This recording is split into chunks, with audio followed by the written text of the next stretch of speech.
मेरे प्यारे छात्रों, सृजन क्लासेस के इस वीडियो लेक्चर में आप सभी का बहुत बहुत स्वागत है। आज हम लोग प्रकृति में पाए जाने वाले धातुओं की अवस्था के बारे में डिस्कस करते हैं। तो प्रकृति में जो धातुएं होती हैं वह दो अवस्था में पाई जाती है, एक स्वतंत्र अवस्था में या जिसको मुक्त अवस्था भी कहते हैं, और दूसरा संयुक्त अवस्था में। तो स्वतंत्र अवस्था का मतलब ये होता है कि वह धातुएं प्रायः क्रियाशील नहीं होती हैं। तो इसलिए स्वतंत्र अवस्था में पाने का मतलब यही है कि उन धातुओं पर कार्बन डाइऑक्साइड, ऑक्सीजन, जलवाष्प इत्यादि का कोई असर नहीं पड़ता है। जनरली तौर पर यदि आप लोहा को छोड़ देंगे तो उस पर जलवाष्प का असर पड़ेगा, उस पर कार्बन डाइऑक्साइड का असर पड़ेगा, ऑक्सीजन का असर पड़ेगा। लेकिन कुछ धातुएं ऐसी भी प्रकृति में पाई जाती हैं जिस पर इन चीजों का असर नहीं पड़ता है। तो जिस पर असर पड़ता है वो हो गया संयुक्त अवस्था में, और जिस पर असर नहीं पड़ता है वो हो गया मुक्त अवस्था में। तो कल हम इस बात पर डिस्कस किए थे कि प्रकृति में जो धातुएं होती है वह दो अवस्था में पाई जाती है। तो आज हम लोग वो कौन कौन से अवस्था है और उसमें क्या क्या होते हैं उस पर डिस्कस करते हैं। तो सबसे पहला है मुक्त अवस्था। तो वे धातुएं मुक्त अवस्था में पाई जाती है जिन पर वायु के ऑक्सीजन, कार्बन डाइऑक्साइड, जलवाष्प, नाइट्रोजन इत्यादि का कोई प्रभाव सामान्य अवस्था में नहीं पड़ता। यानी प्रभाव नहीं पड़ा तो वो मुक्त हो गया। इसके अंतर्गत सिल्वर यानी चांदी जिसको बोलते हैं Ag, गोल्ड यानी सोना Au, और प्लेटिनम Pt। मुख्य रूप से तीन जरूर आते हैं, अब कुछ और भी हो सकते हैं। तो ये सारे धातुएं जो है प्रकृति में मुक्त अवस्था में पाई जाती हैं। दूसरा है संयुक्त अवस्था। तो वे धातुएं संयुक्त अवस्था में पाई जाती है जो वायु के ऑक्सीजन, कार्बन डाइऑक्साइड, जलवाष्प आदि से आसानी से अभिक्रिया कर सकती है। संयुक्त अवस्था की धातुएं यौगिक के रूप में पाई जाती है। Aluminium, potassium, magnesium, copper, zinc, लोहा, एल्यूमिनियम इत्यादि। एल्यूमिनियम दो बार लिखा गया। ये सारे जो धातुएं हैं यह प्रायः करके प्रकृति में स्वतंत्र अवस्था में नहीं पाई जाती है, यानी संयुक्त अवस्था में पाई जाती है। ठीक है, चलिए अब उसी से रिलेटेड टर्म है खनिज। क्या?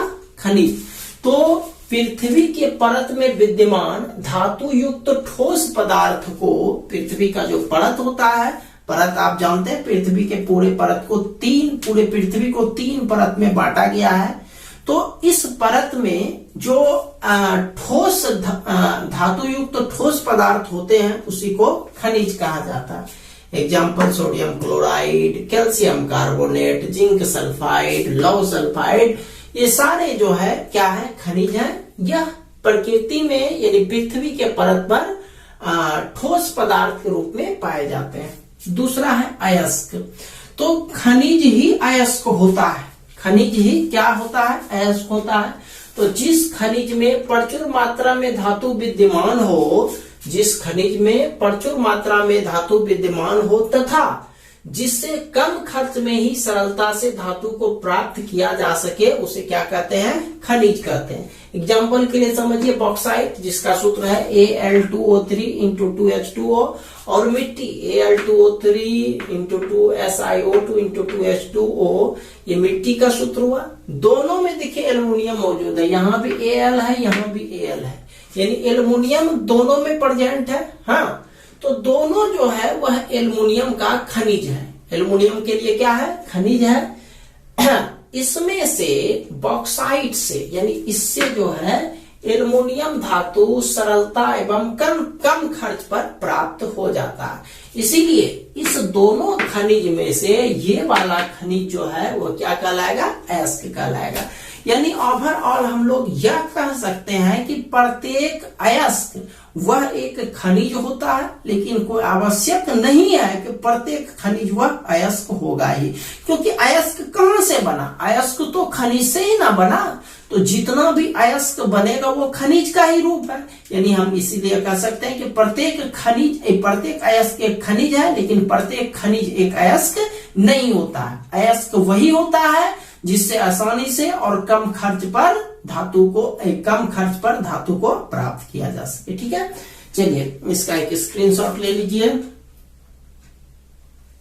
चलिए ठीक है, इसको मिटा रहे हैं।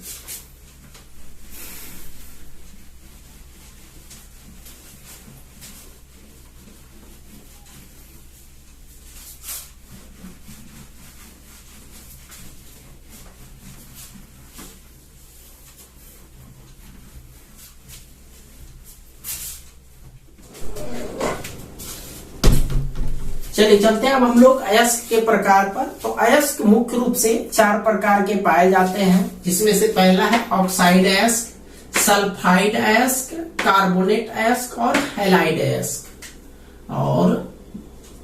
अयस्क ये 4 प्रकार के अयस्क पाए जाते हैं। देखिए नाम से पता चलता है, ऑक्साइड यानी ऑक्सीजन उपस्थित रहेगा, सल्फाइड यानी सल्फर उपस्थित रहेगा, कार्बोनेट यानी CO3 उपस्थित रहेगा, हैलाइड 4 तरह का तत्व होता है, जिसमें होता है क्लोरीन, फ्लोरीन, ब्रोमीन और आयोडीन। इन चारों तत्व को हैलाइड कहा जाता है।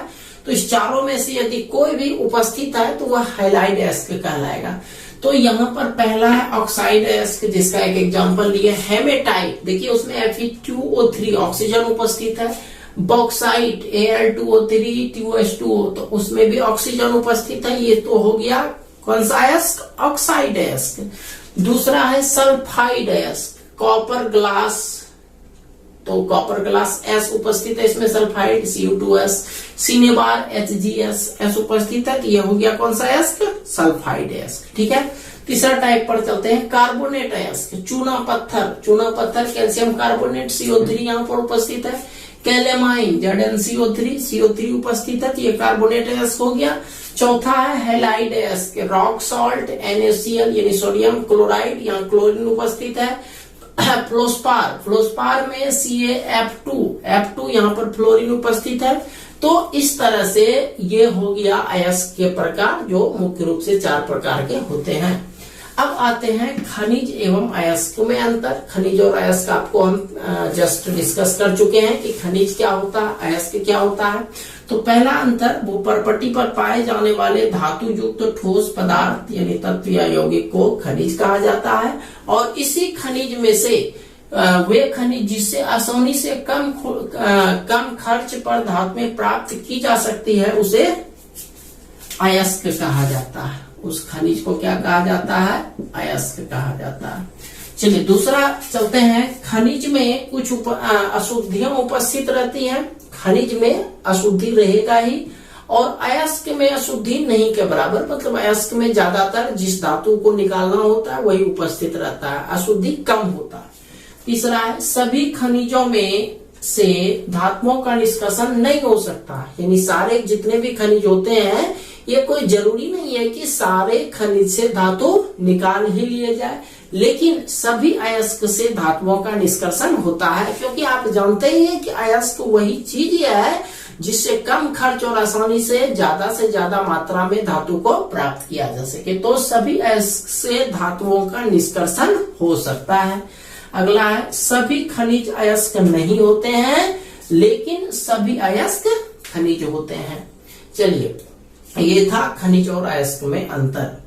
अब नेक्स्ट पॉइंट चलते हैं, धातु कर्म, मेटलर्जी। चूंकि हम मेटल चैप्टर ही पढ़ रहे हैं, मेटल एंड नॉन मेटल, तो अब हम लोग पढ़ेंगे कि धातुओं का निष्कर्षण कैसे होता है, उससे संबंधित महत्वपूर्ण पदों के बारे में। तो धातु कर्म, अयस्कों से धातुओं के निष्कर्षण एवं शोधन की प्रक्रिया को धातु कर्म कहा जाता है। तो अयस्क से केवल धातु को निकालना ही मायने नहीं रखता है, बल्कि उस अयस्क से धातु को निकाल कर उसको शोधन करना है, मतलब उसको शुद्ध करना है। इसी प्रक्रिया को हम लोग क्या कहते हैं? धातु कर्म कहते हैं। ठीक है, चलिए स्क्रीनशॉट ले लीजिए इसका अच्छे से। चलिए चलते हैं अब हम लोग धातु मल से संबंधित कुछ महत्वपूर्ण पद पर, जिसमें से पहला है अधात्री, जिसको गैंग या फिर मैट्रिक्स भी कहते हैं। आप लोग मैट्रिक क्लास में पढ़ रहे हो तो वो मैट्रिक मत समझना, मैट्रिक्स एक नाम है, अधात्री या फिर मैट्रिक्स या फिर गैंग।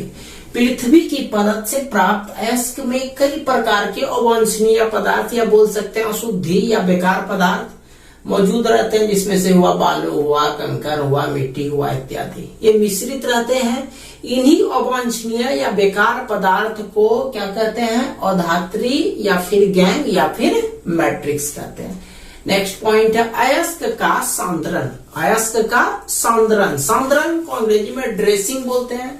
तो dressing of the ore, dressing of the ore, dressing शब्द आप लोग सुने होंगे कि जब किसी को चोट वगैरह लगता है तो उसको जो है हल्का फल्का जो है जहां तक संभव हो सके उसका प्राथमिक एड या प्राथमिक उपचार कहते हैं, उसी को हम लोग ड्रेसिंग भी बोलते हैं।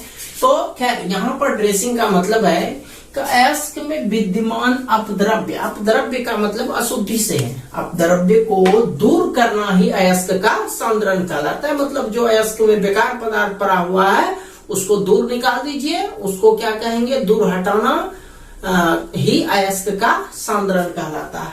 तीसरा पॉइंट है निस्तापन, कैल्सिनेशन। अयस्क को उच्च ताप पर वायु की अनुपस्थिति या अपर्याप्त आपूर्ति में गर्म कर धातु को उसके ऑक्साइड में परिवर्तित करने की प्रक्रिया को निस्तापन कहा जाता है। मतलब इसमें क्या होता है कि धातु को अयस्क को उच्च ताप पर वायु की अनुपस्थिति या अपर्याप्त मात्रा, अपर्याप्त माना बहुत कम मात्रा या सीमित मात्रा में, बहुत ही कम मात्रा में जब गर्म किया जाता है तो वह धातु के ऑक्साइड में परिवर्तित हो जाता है, धातु के ऑक्साइड में। तो इसी को हम लोग कहते हैं निस्तापन। जनरली तौर पर कार्बोनेट अयस्क का जो है, कार्बोनेट अयस्क का निस्तापन किया जाता है, धातु के अयस्क को धातु के ऑक्साइड के रूप में प्राप्त करने के लिए। और जब धातु के ऑक्साइड प्राप्त होते हैं तो उससे धातु को आसानी से प्राप्त किया जा सकता है। जैसा आपका निस्तापन है सेम वही पॉइंट है जारन या फिर भर्जन। निस्तापन में भी धातु को ऑक्साइड में परिवर्तित किया जाता है, जारन में भी वही किया जाता है, धातु को उसके ऑक्साइड के रूप में परिवर्तित किया जाता है। बस फर्क थोड़ा सा ये है कि निस्तापन में हम लोग वायु की अनुपस्थिति में ये काम करते हैं, जबकि भर्जन या जारन में वायु की उपस्थिति में या वायु की पर्याप्त मात्रा में ऐसा करते हैं। तो सल्फाइड अयस्क को वायु की पर्याप्त आपूर्ति में तीव्रता से गर्म करने पर धातु को उसके ऑक्साइड में परिवर्तित करने की प्रक्रिया को ही जारन या फिर भर्जन कहा जाता है। तो ये आप समझ लो कि निस्तापन और जारन दोनों सेम चीज है, दोनों में ऑक्साइड में परिवर्तित होता है। बस फर्क है कि इसमें निस्तापन में वायु की अनुपस्थिति होती है, जबकि इसमें वायु की पर्याप्त आपूर्ति होती है। नेक्स्ट है द्रावक या फ्लक्स। द्रावक वह पदार्थ है जिसे निस्तापित या जारित अयस्क एवं कोक के साथ मिश्रित करके मिश्रण को गर्म किया जाता है। मतलब द्रावक एक ऐसा पदार्थ हो गया कि यहाँ से निस्तापन या जारन जो मिलेगा उसमें हम लोग कोक की थोड़ी सी मात्रा मिला करके उसको गर्म कर देंगे। गर्म करने पर जो प्राप्त होगा, जो पदार्थ प्राप्त होगा, उसी का नाम है द्रावक या फिर फ्लक्स। ठीक है, तो आज इतना ही रहने देते हैं। मिलते हम लोग कल एक नए वीडियो लेक्चर के साथ। तब तक के लिए आप सभी का बहुत बहुत धन्यवाद।